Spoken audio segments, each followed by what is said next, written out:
Magnus Carlsen made 4 draws in the first 4 rounds of the Wijk aan Zee tournament.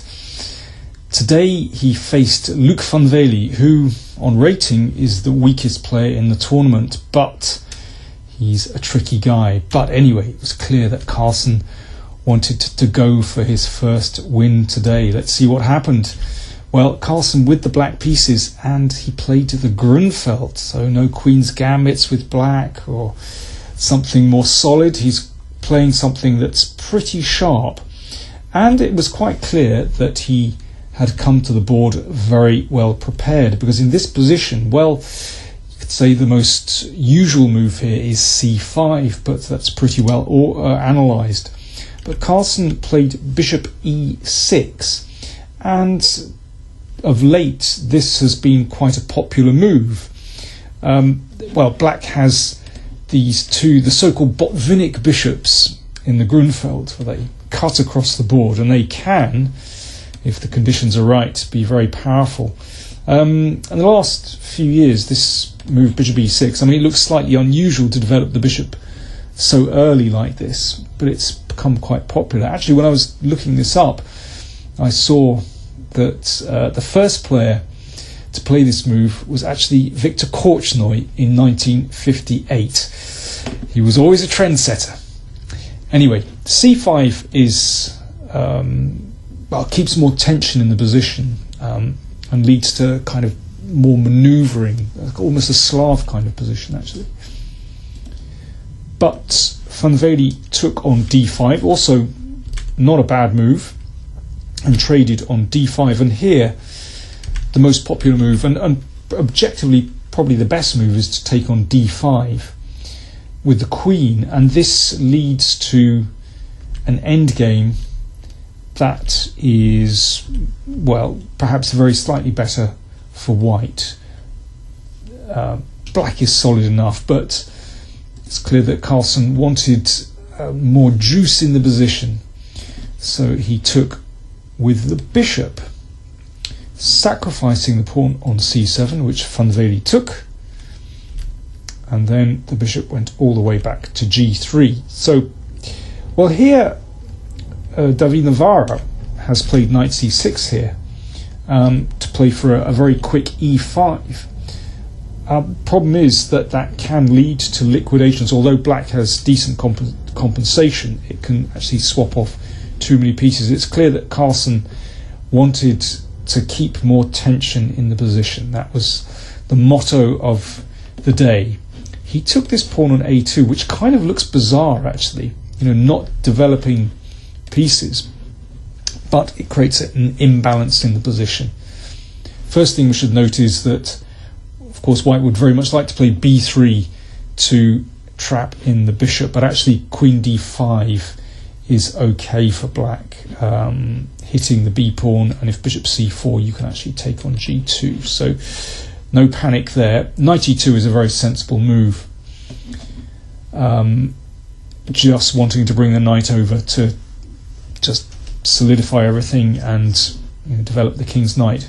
So the bishop comes back, and well, Luke thought for over 30 minutes, 32 minutes on this very normal move, knight c3.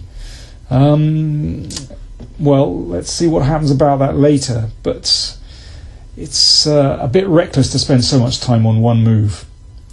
Bishop is attacked, and although Carlsen said he toyed with the idea of rook d8, just trying to develop quickly and maybe going for e5, he said in the end didn't feel right to give up the bishops, and he preserved the bishop on c6, and that is a fantastic piece on the long diagonal. Beautiful piece.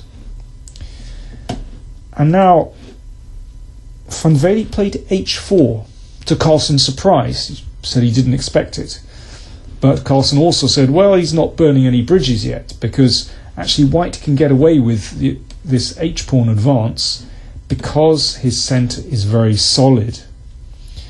By the way, I should mention that h4 is possible. But Carlsen didn't panic. I mean, you could block this pawn with h5, but this kind of weakens black's structure a little bit, and there's no need to panic actually. You know, black's queen is fairly close to the king side, not so easy to bring the queen over to the h-file, so there's no need to react to h4. It's better to keep developing. So Carlsen played rook d8, which is a counter-attacking move actually. His idea was that if white plays h5, then queen e6, and you can see that there's pressure on the d pawn here because of this pin. You know, black is gaining some activity there. So for that reason, Van Wely played queen d3. Queen b3. Taking control of this diagonal, and well, this could be useful with a possible h5. Let me see. Queen f5 was played now. Carlsen said afterwards he didn't particularly like this move. I mean, you could play a5 and maybe knight a6 to put the knight on b4. This looks pretty sensible. I mean, there's no real attack down the h-file. Anyway, Carlsen went for queen f5. But after h5, he admitted that he'd made a miscalculation, and he played e6 here. He wanted to play knight d7, but this now loses to h takes and d5. The bishop on c6 is trapped. The problem is that bishop takes, queen takes, you don't have enough time to take on d5 because there's a mate on h8. So Carlsen had to change his plans and played a e6, although he said, well, it's not too bad, you know, this prevents d5 and, you know, it's solid enough. And in fact, the queen isn't really in any trouble here. Van Wely exchanged on g6, and now, well, he played quite a pragmatic move, considering that this diagonal is now blocked. He just brought the queen back in order to bring his bishop out with tempo so that black doesn't have enough time to take here. And the queen swept over to a5. And here, well, Van Wely selected king f1. He could castle here. This is still legal, although it makes this h-pawn advance look a trifle ridiculous. You know, white isn't using the h-file at all, and, well, who knows, later on black may be able to use this. But I mean, there's nothing wrong with this move, and the position is about equal. You could also play, well, no, not f3 actually, because then e5 starts to break open the position. But king f1 is sensible, and, you know, white still has some ambitions to use the h-file. Now knight f6, and, well, as Carlsen said, it's so long as the queen doesn't come over to the king side and the knight stops queen g4 and you know, potentially defends here as well, then, and here of course, then there's no real danger to black's king. But white is solid enough, you know, he has a nice centre, so it's very hard at the moment for black to get any kind of counter chances. Okay, rook c8 kind of looks sensible, so nice development, and queen d2. I mean, the position is looking fairly balanced here. Knight g4 from Carlsen. So, you know, he might have some kind of ambition to actually use the h-file for himself. f3. Well, by this stage, Van Wely is really running short of time. And, well, there are only 23 moves have been played, so, you know, white still has 17 moves to make to get to the time control at move 40. Now, Van Wely was down to maybe 4 or 5 minutes in this position, but he was getting 30 seconds each time you make a move. So Carlsen thought, well, should I gamble? Well, yeah, that's what he did. Of course, you can just play the knight back and then king f2, balanced position. But white doesn't have any particular difficulties there. But Carlsen thought, right, okay, now's the time to go for it with his opponent short of time. Queen g5, obviously threatening the pawn here. Well, it's a piece sacrifice. At the moment, black has one pawn for the piece, but this one is vulnerable, and this bishop looks amazing.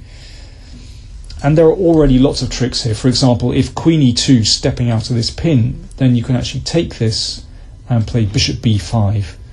And, well, after this, black actually wins both rooks. That's rather a nice trap. King e1 was played by Van Wely. Good move, protecting the queen, and so pawn takes rook is threatened. And to Carlsen's disappointment, he realised that he couldn't play the natural move rook takes g4, which suddenly looks fantastic with all this pressure, but actually knight e4 is an excellent move. Obviously that can't be taken, there's a pin there, and after queen e5, rook c5, the queen has to go backwards, and then queen c3, and suddenly, well, it's white that finally is using that h-file. So Carlsen said, well, he had to start hustling. Queen e5 instead. Knight e2, rook takes g4. So, well, things have turned out pretty well. That queen nicely centralized. The rook has managed to make it to g4, the g2 pawn looking weak. So black has pretty decent compensation, particularly if your opponent is in severe time pressure. Van Wely could have compromised here. He could have exchanged queens. But he obviously felt, well, you know, black has 3 pawns for the knight, very solid position. Well, as Carlsen said, apart from the fact that he's pieced down, his position's so solid, and difficult position for white to play. Van Wely played e4. Probably a very good move, opening up the diagonal for the queen. And here, well, Carlsen was in full hustle mode here. Objectively, the best move is to shut out the queen from h6 with g5. But that kind of slows black down. After very little reflection, after e4, Carlsen hacked the pawn off on g2. And this is a gamble, because after queen h6, the king is now floating around the board. And in fact, Van Wely has a winning move here. Now, in time pressure, so difficult to see. So difficult to see all the variations after queen h4. This just looks like a random check. But, well, let me show you a couple of tricky moves. g5 looks like a very natural move, but after queen h3, unbelievably, the rook is trapped. Now, black can, you know, try and hack on from that position, but objectively it's lost. Here's another nice variation. After queen g5, well, the ending would be acceptable for black, but e5 is a winning move. There are some nice variations, for example. Well, king takes e5 isn't too clever, because that's checkmate in one move. And king g7, well, the queen comes in, you take the rook on c8, or in this position king e7, and that's going to be mate as well, queen b4. Queen amazingly powerful, cutting in all directions, but okay, impossible to see these kind of variations when you're just down to seconds. Van Wely played rook c3, and now things started turning Carlsen's ways. It's already extremely difficult for white to defend. Now black's king completely safe. Queen f3. Rook d7, very calm move. A lot of people were suggesting, a lot of those people watching with computers were suggesting f5. It's a computer move, but somehow that makes things a bit more random. You know, black's king would be less well protected. Rook d7 just puts the onus on white. You're short of time. What do you do? So many tricks here. And, well, round about here already, because black is so solid, it's very hard for white to play. I mean, there are some tricks here. If rook g3, then suddenly the boot is on the other foot, and once more the h-file comes into play. It's going to be mate. But Magnus saw that, played queen h4, excellent move. He took the h-file, and now suddenly this is an absolutely horrible position for white. Carlsen was looking for a forced win. He had plenty of time, couldn't see one, and just thought, well, need to play something fairly quickly. He said that once I gave up on finding a forced win, then I thought just make a move, and as long as I can't see a decent move for him, then probably he can't see one either. And King G8 is a very clever move. It just puts the onus on white, and there are so many tricks here. Rook D3 can be met by Bishop B5, fatal pin. Queen E3 loses to this, check, and Queen D1 mate. Van Wely blundered. Very hard to find a good move, but Knight E2 loses instantly to this, a check, and Bishop takes E4, end of game.